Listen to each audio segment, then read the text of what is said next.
France Inter.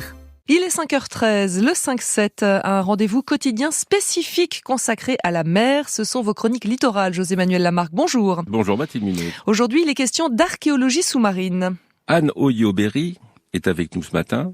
Archéologue sous-marine, qu'est-ce que ça veut dire, Anne Oyo-Berry, archéologue sous-marine? Eh bien, en fait, c'est un archéologue qui va travailler sous l'eau, dans l'eau douce ou dans l'eau salée. Et vous faites partie de l'Adramar. L'Adramar, Association pour le développement et la recherche en archéologie maritime, qui est basée à Saint-Malo, en Bretagne. Et vous travaillez dans l'anse de Calmé. Qui est une anse sur la Rance, le fleuve qui se libère au niveau de Saint-Malo. Qu'est-ce qu'on trouve au niveau de l'archéologie sous-marine quand on plonge? Les principaux sites sont les épaves, les aménagements portuaires, les aménagements industriels type pêcherie. Alors c'est-à-dire ça, c'était des pêcheries qui ont été submergées par la mer. Voilà, exactement, notamment. Il y a combien d'années? Une des pêcheries de Saint-Malo, à la Roche du Davier, date de 5000 ans avant Jésus-Christ. Ah oui, quand même, il y avait déjà des pêcheries. Exactement. Mais il n'y a pas que les pêcheries, il n'y a pas que les ports, vous, c'est aussi les épaves. Oui, beaucoup sur les épaves, épaves sous-marines ou bien épaves d'estran. Qu'est-ce que c'est l'estran? Alors l'estran, c'est la plage.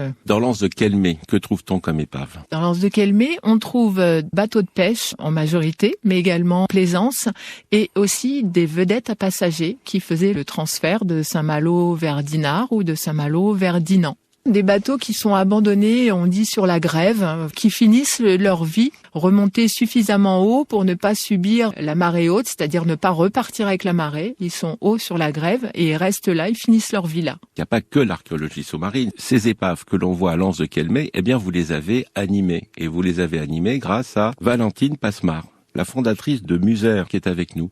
Comment vous les animez, vous, Valentine Passemard, ces épaves? Alors moi, je suis créatrice de capsules sonores, c'est-à-dire que j'écris et je réalise des récits que le public pourra découvrir, en l'occurrence, face à ces bateaux qui sont enlisés dans l'anse de Calmé. L'Adramar m'a confié la mise en récit de 4 bateaux différents qui ont chacun une histoire que l'on connaît ou qu'on ne connaît pas, mais pour laquelle on a des bribes d'informations grâce à l'archéologie. Et à partir de ces éléments d'information et ces éléments visuels, j'ai composé des récits pour qu'on se replonge dans l'histoire complète de ces bateaux. Et donc, quand on va visiter l'anse et que l'on voit ces épaves, on peut profiter de vos capsules. Alors, on peut écouter les capsules. Et comment fait-on quand on est devant l'épave? Alors, quand on est face au bateau, il suffit de flasher un code grâce à son smartphone et on peut rentrer dans un récit sonore et partir à bord des bateaux comme s'ils flottaient encore. Valentine Passemard, je vous propose qu'on écoute un extrait d'une de vos capsules.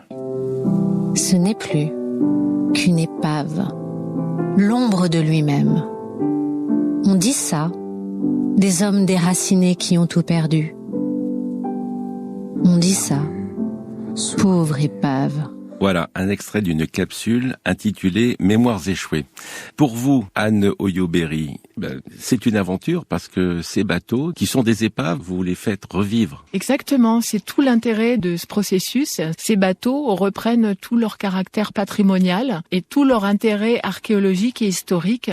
Et les capsules sonores permettent de valoriser ces vestiges comme du patrimoine. Valentine Passemard, quand vous avez rencontré ces épaves, première impression? C'est un projet magique pour moi parce que j'ai l'habitude d'écrire pour des œuvres d'art dans des musées ou pour du patrimoine qui est très préservé des intempéries. Et là, j'ai écrit pour un patrimoine qui inévitablement va disparaître un jour. Et ce que j'ai pu composer, ces informations archéologiques que j'ai pu mettre en scène dans ces capsules, elles permettent de garder une mémoire pour toujours. Merci à vous, Anne Oyo-Berry et Valentine Passemard. Un site internet calmé-adramar.muser.fr. Toutes les infos sont sur le site internet des Chroniques Littorales sur France Inter. À demain, Mathilde Minot. À demain, José-Manuel Lamarque.